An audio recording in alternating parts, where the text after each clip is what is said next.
Commander Zeth Kari of the Galactic Council stood before the massive holographic display, her crystalline fingers tracing the coordinates of a small blue planet on the outer rim of an unremarkable spiral galaxy.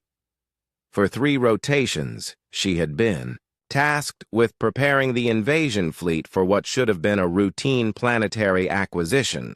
Earth, as the inhabitants called it, possessed abundant resources, strategic positioning, and a primitive civilization that had barely achieved interstellar awareness. Yet every senior commander who had attempted to approach the planet had returned, with the same inexplicable report: mission aborted, retreat necessary, no further explanation provided. "Show me the Vorthak incident again," Zeth Kari commanded. The hologram shifted, displaying the sleek vessels of the Vorthak Empire as they approached Earth's solar system 3 cycles ago. The Vorthak were known throughout the galaxy for their ruthless efficiency and advanced weaponry. Their ships had decimated entire star systems without hesitation, but as the recording played, Zeth Kari watched the impossible unfold once more. The Vorthak fleet had come to a complete stop just beyond the planet's moon. After several hours of apparent inactivity, they had simply turned around and left. No battle, no conquest, no explanation. "Computer, analyze all reconnaissance data on Earth's defensive capabilities," she ordered. "Analysis complete," the synthetic voice responded. "Earth possesses nuclear weapons of primitive design, basic satellite networks, and conventional military forces. No energy shields detected. No faster-than-light vessels observed. Defensive capabilities rated as minimal threat to galactic-class civilizations." Zeth Kari's mandibles clicked in frustration. It made no sense. The Zelthrians had attempted contact and fled. The Mechanic Collective had sent probe swarms that returned without data. Even the peaceful Ethereal Alliance had approached with diplomatic intentions, only to retreat in apparent haste. "Perhaps," suggested her tactical advisor, "we should examine what these species discovered about the humans themselves." The commander pulled up the biological and sociological reports. Humans were bipedal mammals with average physical capabilities, relatively short lifespans, and a tendency toward tribal conflicts. Nothing remarkable, except for one recurring note in every intelligence file.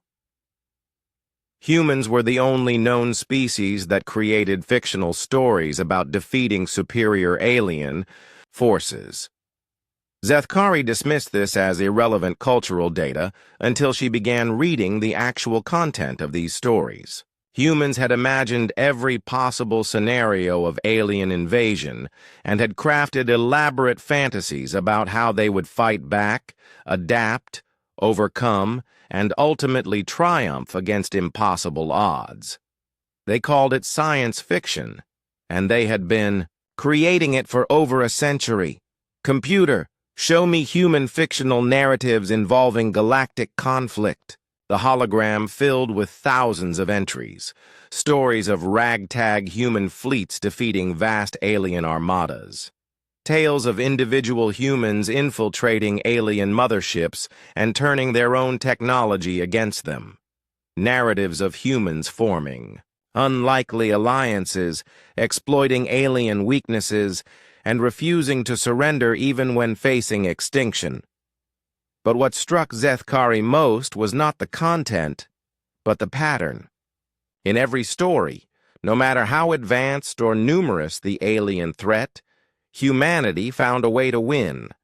More disturbing still, their fictional tactics often mirrored real strategies that had succeeded against actual galactic powers. She pulled up the classified report from the Vorthak Admiral. What she read made her scales ripple with unease. Upon detailed analysis of human cultural broadcasts, We determined that they have already simulated and strategized for every conceivable method of alien conquest. Their entertainment media serves as a distributed military training program, preparing their entire population for scenarios that match our actual capabilities and tactics. Recommendation: avoid engagement. Species demonstrates probability defying. Strategic preparation. The Ethereal Alliance report was even more alarming.